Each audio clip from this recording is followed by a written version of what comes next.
Hey guys, good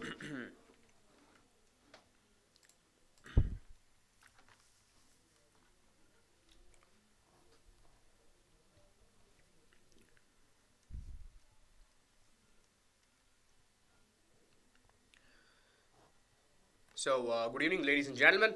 My name is Vardhan, and I'm super excited to be here on Edreka Live with you guys. In my previous session on DevOps, I explained how to Dockerize an Angular application using Git, Jenkins, and Docker. In today's session, I'm going to show you something different, right? It's the next level, and it's going to be completely about how to use Docker Compose to containerize not just an Angular application, but to containerize a mean stack application, right? So today's session is the next in that same Docker series, right, guys? So I have an exciting project to showcase to you people today, and as evident from the topic of today's session, the project is a mean stack application which is created by my team, and I have containerized and deployed it by using Docker Compose. Right? The reason I'm using Docker Compose is because I have three different services which power the three containers containing the mean stack apps. Now, before I go any further, I want to first of all ask you people a couple of questions.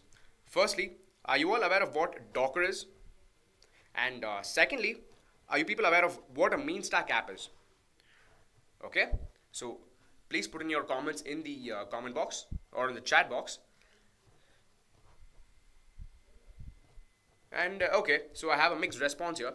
Some of you people know what they are, and some of you people do not know what mean stack app is. Okay, so don't worry, guys. I'll give a brief introduction to Docker, and then I'll talk about Docker Compose, and after that, I will talk about what a mean stack app is, so that you understand what project I'm going to showcase to you today, right? And this will be a good revision if you people already know it. Okay. And if you guys have any doubt during the session, you can raise them by putting them in the comment box, and either my team or I will myself answer them for you.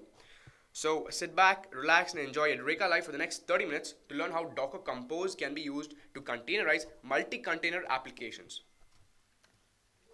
So these will be the topics that I will be covering today. I will first introduce you to Docker, after which I will talk about what is Docker Compose, because that's where the heart of our session lies, right? That's Docker Compose. Then I will tell you how to build Docker containers and how to get them to interact with one another.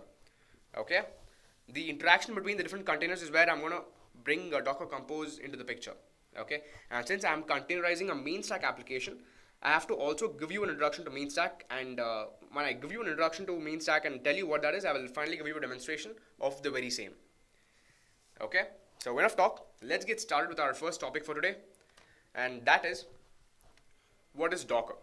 So Docker is a containerization platform which packages your application and all its dependencies together in the form of containers, so as to ensure that your application works seamlessly in any environment, be it development environment or testing environment or even production environment. And as you can see from the image on your screen, we have two different containers here, right? Each of these containers here are running their own set of applications. It contains its own dependencies and packages and libraries tightly packaged together. And these containers are powered by the underlying Docker engine, which in turn is hosted on your host machine. So the host machine can be either Windows or Mac or even Linux. But the point is, you have a Docker engine which is running on top of your host operating system, and the Docker engine is what is going to control your Docker containers. Okay, so each application will be hosted in your Docker containers separately as standalone apps or standalone containers. And yeah, that's what Docker does.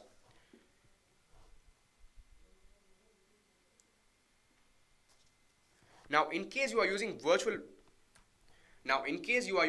machines for running and deploying applications, then you will have to, of course, start multiple virtual machines, right? Each virtual machine running one application, and that's where the problem is going to arise when you do this, right? And the problem is that of memory resources. Too much RAM will be consumed. Too much RAM will be consumed from your host because VMs need memory to be pre-allocated, okay? But the benefit with Docker is that so much of RAM will not be consumed from the host machine. Okay, so when you're using virtual machines, it's going to be a different case altogether. And when you're using Docker, only the application and its dependencies will be packaged together, and it will be hosted straight away on top of the host machine.